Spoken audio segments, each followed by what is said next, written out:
Hello everyone, आज हम पढ़ेंगे क्लास 12th का chapter the third level by Jack फिने।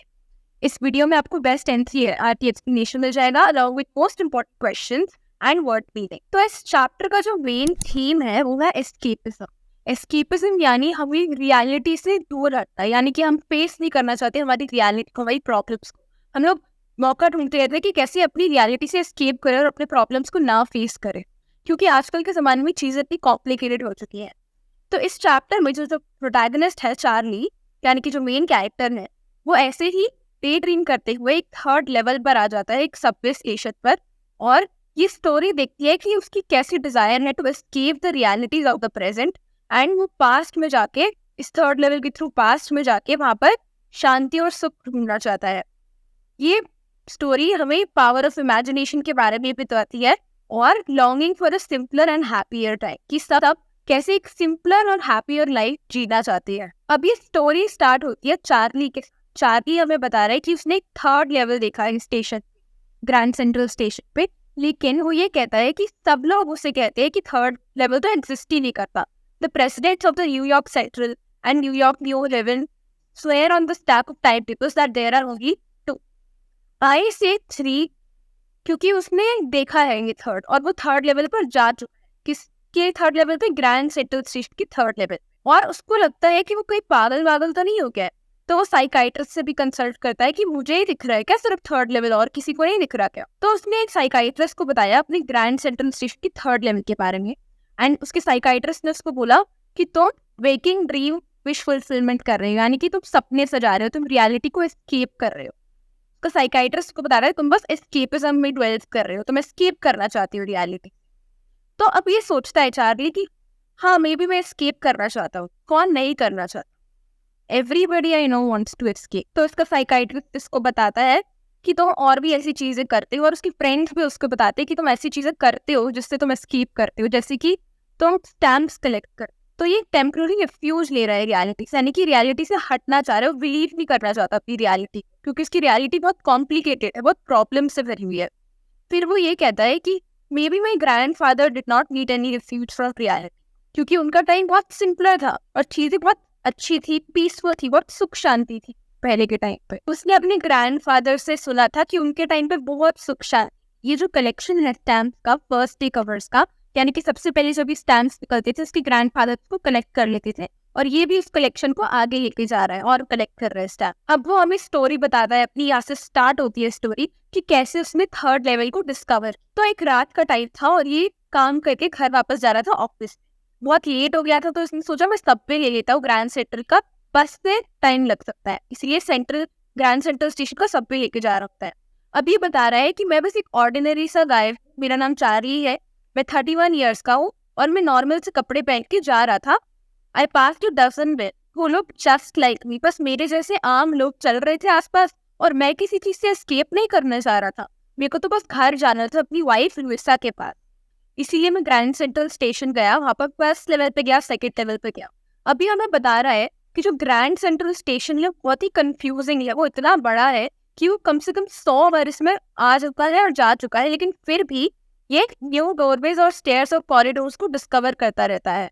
Grand central station is growing like a tree, pushing out new corridors and staircases like, यानी कि अलग अलग जगह उसको मिलती रहती है ग्रैंड सेंट्रल के स्टेशन पे। अभी भी प्रॉबेबली एक लॉन्ग टनल है ग्रैंड सेंट्रल स्टेशन पे जिसको किसी ने अभी तक डिस्कवर नहीं किया है। Maybe on its way to Time Square, maybe another to Central Park, and maybe because so many people through the years Grand Central has been an exit. क्योंकि इतना बड़ा है, इतना confusing है, नए नए रास्ते मिलते रहते हैं, तो क्या पता ये लोगों के लिए एस्केपिज्म की जगह है। May be that's how I got into this tunnel, शायद मैं भी ऐसे ही इस टनल में घुस गया। लेकिन उसने ये बात अपनी साइकाइट्रिस्ट को नहीं बताई। अब हम देखेंगे चार्ली थर्ड लेवल पे कैसे पहुंचा। तो ऐसे ही भटकते भटकते वो किसी अलग कॉरिडोर में पहुंच गया, और उसको धीरे धीरे सिर्फ अपने पैरों की आवाज सुनाई देने लग गई, और वो किसी और को नहीं सुन पाया। उसके आसपास कोई नहीं था, बिल्कुल अकेला हो गया। एक सेकंड के लिए उसको लगा कि वो शायद सेकंड लेवल पर वापस आ गया है, लेकिन जो रूम है छोटा होने लग गया, और टिकट विंडोज और ट्रेन गेट्स भी कम होने लग गए। उसके बाद उसने देखा कि ये क्या है, ये कौन सी जगह आ गई। उसको ऐसा लगा कि वो पुराने जमाने में आ गया, क्योंकि वहां पर उसको ऐसे लोग दिखाई दिए जो पुराने जमाने की तरह ड्रेस। उसने देखा कि वहाँ पे ओपन फ्लेम गैस लाइट्स थी जो कि पुराने जमाने में यूज की जाती। ये गैस लाइट जो होती है कांच की बनी होती है और इसके अंदर आप फ्लेम को देख सकते हो। उन्होंने देखा कि यहाँ पर ब्रास पिटन्स पड़े थे, यानी कि पीतल के बर्तन पड़े थे जैसे पुराने जमाने में लोग यूज करते थे। किसी ने गोल्ड वॉच पहनी थी, किसी ने हैंडल बार मुस्टैच बनाई थी। बहुत फैंसी वे में लोग ड्रेस्ड होते थे जैसे कि पुराने जमाने में होते थे। उनको ऐसा लग रहा था कि कुछ 1890 के अराउंड वापस आ गए, पुराने जमाने में आ गए। और फिर उन्होंने देखा कि एक लोकोमोटिव चल रही थी, यानी कि पुराने जमाने में एक टाइप ऑफ ट्रेन चलती थी, और देखा ये चल रही है यहाँ। एंड देन आई फिर उनको समझ आया कि वो पुराने जमाने में एक्चुअली आ चुकी। पूरा पक्का करने के लिए, टू मेक श्योर, उन्होंने देखा कि सामने वाले बंदे के न्यूज़पेपर पे क्या डेट। उसमें डेट थी जून 11, 1894। It was the world and the world, जो कि इतने सालों से प्रिंट नहीं हुआ था। और कुछ प्रेसिडेंट क्लेवलैंड के बारे में लिखा हुआ था जो कि 1894 में प्रेसिडेंट। फिर उन्होंने देखा थर्ड लेवल में टिकट्स कहाँ पे मिलती है। वो टिकट्स लेके अपनी वाइफ के साथ जाना चाहते थे, पूरा यूएस घूमना चाहते थे 1894। उनको गेल्सबर्ग इलिनॉइस जाना था। उनको पास्ट में क्यों जा रहा था? क्योंकि उनको शांति चाहिए थी। उनको पता था कि 1894 में समर इवनिंग्स वर ट्वाइस एज लॉन्ग, यानी कि शाम के टाइम लोगों के पास ज्यादा टाइम होता था रिलैक्स करने का, आपस में बात करने का और चिल करने का बेसिकली। अभी फर्स्ट वर्ल्ड वॉर को हुए 20 साल हो चुकी थी और सेकेंड वर्ल्ड वॉर भी नहीं हुआ था, 40 साल बाद फ्यूचर में था second world war. I wanted 2 tickets for that. ये सब एक्सपीरियंस करने के लिए, पीस को एक्सपीरियंस करने के लिए ये वापस पास्ट में जाना चाहते थे और घूमना चाहते थे वहाँ पे। फिर जो क्लर्क है, यानी कि जो टिकट बेचता है, उन्होंने उसको बताया इतना इतना पैसे है, और वो उसको थोड़ी अजीब तरीके से देख रहा था क्योंकि ये तो फ्यूचर से आया था ना, तो थोड़ा डिफरेंटली ड्रेस। फिर जब ये पैसे निकालने लगता है चार्ली, तो क्लर्क इसको कहता है दैट इंट मनी मिस्टर। उसको लगता है कि ये मुझे बेवकूफ बना रहा है क्योंकि फ्यूचर के पैसे तो अलग होंगे ना पास्ट के पैसे से। जो ओल्ड स्टाइल बिल्स थे वो तो चार्ली के पास थे ही नहीं, और ये जो ओल्ड स्टाइल बिल्स थे काफी अलग। तो चार्ली वहां से जल्दी से निकल गया क्योंकि वो जेल नहीं जाना चाहता था। There is nothing nice about jail even in 1894। और यहाँ से वो भाग जाता है। अगले दिन वो क्या करता है, अपनी जितने भी उसके पास पैसे होते हैं बैंक में, उससे वो ओल्ड स्टाइल करेंसी खरीदता है, यानी कि 1894 की करेंसी खरीदता है। अब इसका साइकाइट्रिस्ट फ्रेंड सोचता है ये पागल हो गया कि ये कर क्या रहा है, लेकिन जो ओल्ड स्टाइल करेंसी है खरीदने के लिए वो बहुत महंगी पड़ती है, उसके लिए प्रीमियम देना पड़ता है। जो $300 से सिर्फ $200 खरीद पाए ओल्ड स्टाइल बिल्स। लेकिन वो ये कहता है कि कोई बात नहीं, मुझे फर्क नहीं पड़ता, पिछले टाइम पे चीजें बहुत सस्ती थी। Eggs were 13 cents a dozen in 1894। लेकिन अब प्रॉब्लम क्या हुई कि इसको ये थर्ड लेवल वापस कभी मिला ही नहीं। बहुत बार इसने ट्राई किया कि इसको वापस थर्ड लेवल मिले ग्रैंड सेंट्रल स्टेशन पे, पर उसको मिला ही नहीं। जब उसने ये सारी बात अपनी वाइफ लुइसा को बताई तो लुइसा बहुत वरी करने लग गई। Louisa was pretty worried when I told her all this. जब उसने बताया कि मैं थर्ड लेवल ढूंढ रहा हूँ वापस जाके, तो लुइसा उसको कहती मत ढूंढो, छोड़ दो। तो अभी वापस अपने स्टैम्प कलेक्शन भी लग जाता है। लेकिन अभी भी इन लोगों ने हार नहीं मानी। क्यों नहीं मानी है? क्योंकि इनका जो फ्रेंड है सैम व्हीलर, जो कि इनका साइकाइट्रिस्ट है, डिसअपियर हो चुका है, गायब हो चुका है, किसी को नहीं पता कहाँ चला गया।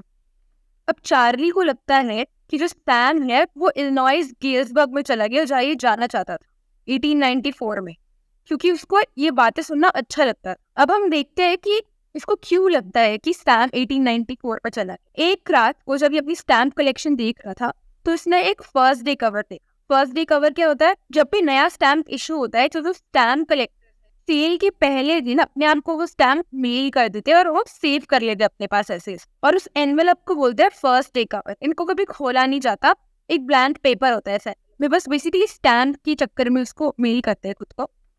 अब क्या होता है कि ये अपने ओल्डेस्ट फर्स्ट डे कवर्स ढूंढ रहा होता है जो कि इसके ग्रैंडफादर ने स्टार्ट किए थे कलेक्शन। ये उसमें देखता है कि एक ऐसा फर्स्ट डे कवर है यहाँ पे जो कि नहीं होना चाहिए। यूजुअली सारे फर्स्ट डे कवर्स ब्लैंक होते हैं, लेकिन ये जो फर्स्ट डे कवर था इसकी डेट थी जुलाई 18, 1894, और अंदर का जो पेपर था वो ब्लैंक नहीं। तो 1894 से किसी ने इसको लेटर भेजा हुआ था। किसने? सैम ने, कि साइकाइट्रिस्ट। और उस लेटर में ये चार्ली को बताता है कि पहले मुझे लगा कि तुम पागल हो, लेकिन तुम सही थे और मैंने ढूंढ लिया थर्ड लेवल। तुम भी यहाँ पर आ जाओ, यहाँ पे बहुत सुख शांति है, तुम सही कह रहे थे, थर्ड लेवल एक्चुअली एग्जिस्ट करता है। चार्ली को ये नोट मिला सैम से जो कि 1894 में चला गया था, और सैम इस लेटर में चार्ली को कहता है keep looking till you find the third level, it's worth it, believe me. फिर जो स्टैम्प्स ऑफ कॉइन की स्टोर है, एक दिन चार्ली वहां पर जाता है और उसको पता चलता है किसी से कि सैम ने $800 की करेंसी खरीदी है पुराने जमाने। और हमेशा से सैम का सपना था कि वो अपना एक बिजनेस स्टार्ट करे छोटा सा, और उसने गेल्सबर्ग में जाके 1894 में जाके ये बिजनेस स्टार्ट किया। अब 1894 में उसको बिजनेस ही स्टार्ट करना पड़ेगा क्योंकि वो एक साइकाइट्रिस्ट था बाय प्रोफेशन, एंड 1894 में तो साइकाइट्रिस्ट की जरूरत ही नहीं थी क्योंकि सब बिल्कुल सुख शांति से रहते। तो ये चैप्टर इस नोट पे एंड होता है कि सैम जो साइकाइट्रिस्ट है वो खुद ही पीछे चला गया टाइम में, और जो चार्ली है वो अभी भी ढूंढ रहा है कि थर्ड लेवल कहाँ पर है, वो भी वहाँ पर जाना चाहता है। इसके साथ हमारा ये चैप्टर भी खत्म होता है। प्लीज वीडियो को लाइक करना मत ना, अपने फ्रेंड्स के साथ शेयर करो ताकि उनकी भी हेल्प हो, and do not forget to subscribe to the channel. Thank you for watching.